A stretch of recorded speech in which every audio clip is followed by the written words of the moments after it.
દીકરીની રક્ષા માટે માથું પણ દઈ દેવાય તોય વાંધો નહીં. વિધર્મીઓ આપણી બહેનો દીકરીઓને ટાર્ગેટ બનાવે છે. નવરાત્રીમાં વિધર્મીઓના પ્રવેશબંધીમાં ચોંકાવનારું નિવેદન જે છે ઇન્દ્ર ભારતી બાપુનું સામે આવી રહ્યું છે. વિધર્મીઓ ચાંદલો કરી નકલી આધાર કાર્ડ રાખી દીકરીઓને ફસાવતા હોવાની વાત ઇન્દ્ર ભારતી બાપુએ કરી છે.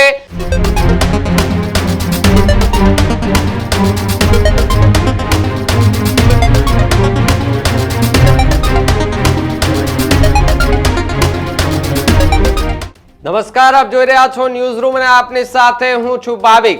સમાચાર મહત્વના નવરાત્રીને લઈને સામે આવી રહ્યા છે.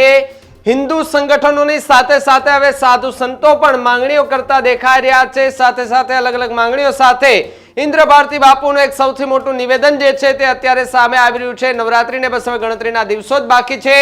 તે દરમિયાન નવરાત્રીમાં વિધર્મીઓના પ્રવેશબંધીમાં ચોંકાવનારું નિવેદન જે છે ઇન્દ્ર ભારતી બાપુનું સામે આવી રહ્યું છે. મહંત ઇન્દ્ર ભારતી બાપુનું રાજકોટમાં ચોંકાવનારું ચોંકાવનારું એક નિવેદન જે છે તે સામે આવ્યું. બહેનો દીકરીઓને વિધર્મીઓથી દૂર રાખવાની વાત કરી છે. નવરાત્રીમાં બહેનો દીકરીઓ કેવી રીતે સલામત રહે તેનું ધ્યાન રાખજો તે પ્રકારની વાત ઇન્દ્ર ભારતી બાપુ દ્વારા કરવામાં આવી છે. વિધર્મીઓ ચાંદલો કરી નકલી આધાર કાર્ડ રાખી દીકરીઓને ફસાવતા હોવાની વાત ઇન્દ્ર ભારતી બાપુએ કરી છે. જરૂર પડે તો દીકરીઓ માટે માથું દેજો, આ પ્રકારની વાત ઇન્દ્ર ભારતી બાપુએ કરી છે. નવરાત્રીમાં વિધર્મીઓના પ્રવેશબંધીને લઈ સૌથી મોટું નિવેદન જે છે તે આવી રહ્યું છે. મહંત ઇન્દ્ર ભારતી બાપુનું આ રાજકોટની અંદર એક કાર્યક્રમમાં આ સૌથી મોટું નિવેદન સામે આવી રહ્યું છે. તો આ પહેલા પણ હિન્દુ સંગઠનો છે તેના દ્વારા અલગ અલગ નિવેદનો આપવામાં આવ્યા હતા. વિશ્વ હિન્દુ પરિષદ, બજરંગ દળ એમના દ્વારા નિવેદનો આપવામાં આવ્યા હતા અને કહેવામાં આવ્યું હતું. ગરબા આયોજકોને ચીમકી આપવામાં આવી હતી કે જે ગરબા ખેલૈયાઓ રમવા માટે આવે છે, ખેલૈયાઓ આવે છે ગરબા રમવા માટે, તેમને તિલક ફરજિયાત કરવાનું, તેમના આધાર કાર્ડ ફરજિયાત ચેક કરવાના રાખવા. આ પ્રકારની વાત હિન્દુ સંગઠનો દ્વારા કરવામાં આવી હતી. જો કે હિન્દુ સંગઠનો બાદ સાધુ સંતો પણ મેદાને આવ્યા છે. ઇન્દ્ર ભારતી બાપુનું એક નિવેદન કે જેની અંદર એમણે એવું કહ્યું કે બહેન દીકરીઓ સાચવીને રહેજો. સાથે સાથે એવું પણ નિવેદન આપવામાં આવ્યું છે રાજકોટની અંદરથી કે જ્યાં જે આયોજન થાય છે ત્યાં એ વિધર્મી લોકો ચાંદલો, ખોટું આધાર કાર્ડ બનાવીને પણ આવે છે અને બહેન દીકરીઓને ફસાવે છે. આ પ્રકારનું નિવેદન ઇન્દ્ર ભારતી બાપુએ આપ્યું છે. નવરાત્રીમાં બહેનો દીકરીઓ કેવી રીતે સલામત રહે તેનું ધ્યાન રાખવું. વિધર્મીઓ ચાંદલો કરી નકલી આધાર કાર્ડ રાખી અને દીકરીઓને ફસાવતા હોવાની વાત ઇન્દ્ર ભારતી બાપુએ કરી છે.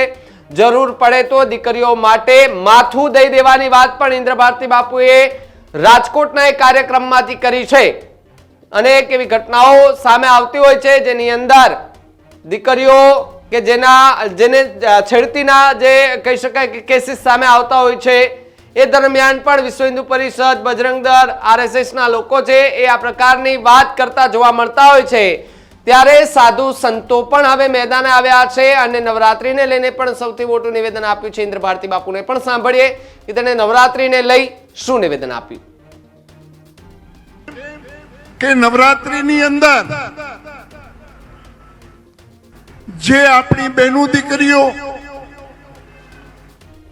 ગરબાની અંદર, રાસ અને દાંડિયા રાસની અંદર જ્યારે જાય છે ત્યારે ઘણા એવા વિધર્મીઓ જે ચાંદલા કરે, ટેટુ કરે, ડુપ્લિકેટ આધાર કાર્ડ બનાવે અને આપણી બહેનો દીકરીઓને જે ટાર્ગેટ કરે છે. તો આજે યુવાધન પાસે એક સાધુ તરીકે હું પ્રાર્થના કરું, પ્રભુ પહેલા બહેનો દીકરીઓ માટે માથા દઈ દેતા, હવે ખાલી ધ્યાન તો રાખજો, તમે ખાલી માથા દેવાની જરૂર નથી, દઈ પણ દેવાય તોય વાંધો નહીં. દીકરીની રક્ષા માટે માથું પણ દઈ દેવાય તોય વાંધો નહીં. પણ નવરાત્રીની અંદર ખાસ પ્રભુ જ્યાં જ્યાં પંડાલો હોય ત્યાં અહીંયા જ્યાં તમે મારો અવાજ સાંભળો છો તો એક સાધુ તરીકે, ભગવા ભેખ તરીકે હું તમને પ્રણામ કરીને કહું છું કે દાંડિયા ઓછા રમજો, પણ આપણી બહેનો દીકરીઓ રમતી હોય એ કેમ સલામત રહે એવું ધ્યાન રાખજો. કેમ કે વિધર્મીઓ આપણી બહેનો દીકરીઓને ટાર્ગેટ બનાવે છે અને વિધર્મીઓ આજે પ્રભુ 2 દિવસ પહેલા જ ભારતના પંતપ્રધાન માનનીય મોદી સાહેબ ના માતુશ્રી વિશે જો અપશબ્દો બોલી જતા હોય આ નાલાયકો, તો આપણે સમજવાનું છે કે નવરાત્રીની અંદર જે આપણી બહેનો દીકરીઓ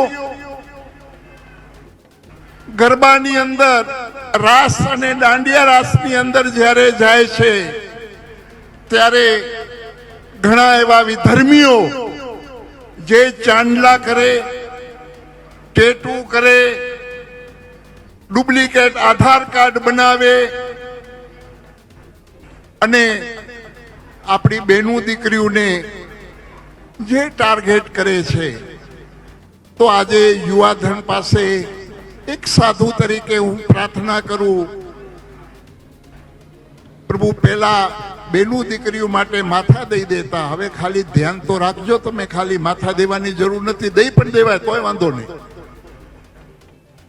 દીકરીની રક્ષા માટે માથું પણ દઈ દેવાય તોય વાંધો નહીં. પણ નવરાત્રીની અંદર ખાસ પ્રભુ જ્યાં જ્યાં પંડાલો હોય ત્યાં અહીંયા જ્યાં તમે મારો અવાજ સાંભળો છો, તો એક સાધુ તરીકે, ભગવા ભેખ તરીકે હું તમને પ્રણામ કરીને કહું છું કે દાંડિયા ઓછા રમજો, પણ આપણી બહેનો દીકરીઓ રમતી હોય એ કેમ સલામત રહીએ એવું ધ્યાન રાખજો. કેમ કે વિધર્મીઓ આપણી બહેનો દીકરીઓને ટાર્ગેટ બનાવે છે અને વિધર્મીઓ આજે પ્રભુ 2 દિવસ પહેલા જ ભારતના પંતપ્રધાન માનનીય મોદી સાહેબ ના માતુશ્રી વિશે જો અપશબ્દો બોલી જતા હોય આ નાલાયકો, તો આપણે સમજવાનું છે. તો જે પ્રમાણે ઇન્દ્ર ભારતી બાપુનું આ ચોંકાવનારું નિવેદન અત્યારે ખૂબ ચર્ચામાં આવ્યું છે, સાથે જેમણે વિધર્મીને લઈને પણ જે ગરબાના જે આયોજકો છે તેના ઉપર પણ એવું કહ્યું છે કે ગરબા આયોજકો, અને પહેલા પણ એકવાર આ પ્રકારનું નિવેદન એ હિન્દુ સંગઠનો છે તેના દ્વારા આપવામાં આવ્યું હતું અને ગરબા આયોજકોને ચીમકી પણ આપવામાં આવી હતી કે તમામે તમામ ખેલૈયાઓ જે આવતા હોય તેના આધાર કાર્ડ ચેક કરવામાં આવે, તેમને તિલક કરવામાં આવે, ત્યારબાદ એન્ટ્રી દેવામાં આવે. આ પ્રકારની વાત હિન્દુ સંગઠનો છે તેના દ્વારા કરવામાં આવી હતી. જો કે હવે સાધુ સંતો પણ આ વાત સાથે એ નવી વાત કરી રહ્યા છે ને એવું કહી રહ્યા છે, અને વિધર્મી લોકોનું એવું કહી રહ્યા છે ઇન્દ્ર ભારતી બાપુ કે તે નકલી આધાર કાર્ડ સાથે તિલક કરીને ગરબાની અંદર એ પ્રવેશ કરે છે, ત્યાં દાંડિયા જે રમાતા હોય, જે આયોજન કરેલું હોય તેની અંદર પ્રવેશ કરે છે અને દીકરીઓને ફસાવાનું કામ કરે છે. આ પ્રકારની વાત ઇન્દ્ર ભારતી બાપુએ કરતા જ ખળભળાટ મચ્યો છે અને ચોંકાવનારું નિવેદન સામે આવતા જ ફરી એકવાર ચર્ચાએ જોર પકડ્યું છે કે શું આવી રીતે ખરેખર થતું હોય છે, અને જો થતું હોય છે તો ધ્યાન રાખવાની પણ ખૂબ જરૂર છે. અને જે પ્રકારે અલગ અલગ જે સંગઠનો છે, હિન્દુ સંગઠનો, તેના દ્વારા પણ એ નવરાત્રીને લઈને તડામાર તૈયારીઓ કરી દેવામાં આવી છે. કાર્યકર્તાઓ જે છે, આયોજકો છે, તેના દ્વારા તૈયારીઓ કરવામાં આવી છે. જો કે એમને ચીમકી આપવામાં આવી છે એ રીતે કે તમારે તિલક ફરજિયાત કરવાનું, આધાર કાર્ડ અને પાસ જે છે તે પણ ફરજિયાત ચેક કરવાનું રહેશે. આ પ્રકારની વાત એ અત્યારે ગુજરાતમાંથી સામે આવી રહી છે. ઇન્દ્ર ભારતી બાપુની વાત સાથે તમે કેટલા સહમત છો? અમારા ડિજિટલ મીડિયા જે ડિજિટલ પ્લેટફોર્મ છે તેના કમેન્ટ બોક્સમાં ખાસ લખજો. સમાચારમાં અત્યારે બસ એટલું જ. જોતા રહેજો ન્યૂઝ રૂમ ગુજરાત. નમસ્કાર.